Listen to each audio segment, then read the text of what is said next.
नमस्कार रोषेई डिलिशियस को आपण मानक स्वागत। आज पूरा विश्व कोरोना सह लड़ुची से आमको सचेतन रहा पड़ो। मास्क पिंधिबा, दूरता बजाय रखिबा, हाथ को बारंबार धोइबा, ताहा सह आम शरीर रोग प्रतिरोध शक्ति बढ़ाइबा तो निहांती दरकार।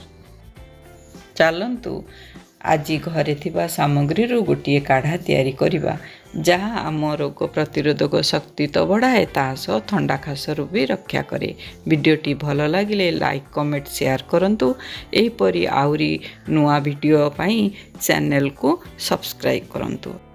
आवश्यक सामग्री अदा 1 इंच टिके छेचिकी नियंतु, गुजराती 2टी, दालचीनी 1,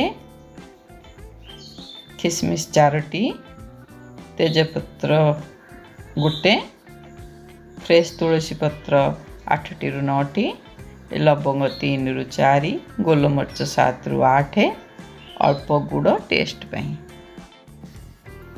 गोटे पात्र रे कप रु 1.5 कप पानी नियंतु, सेतिरे एई सामग्री सबू पकाई 10 मिनट पर्यंत ताकू फुटांतु स्लो फ्लेम रे।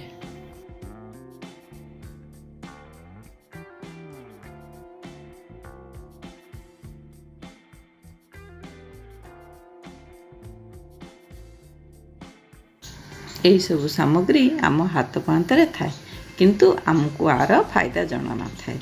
आम प्रधानमंत्री और आयुष मंत्रालय मध्य घरोई उपचार करने परामर्श देइछन्ति।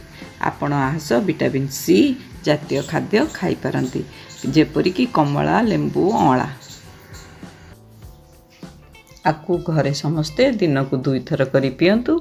आपण को ठंडा खास ठीक हवा सह रोग प्रतिरोधक शक्ति भी बढ़ाई थाए।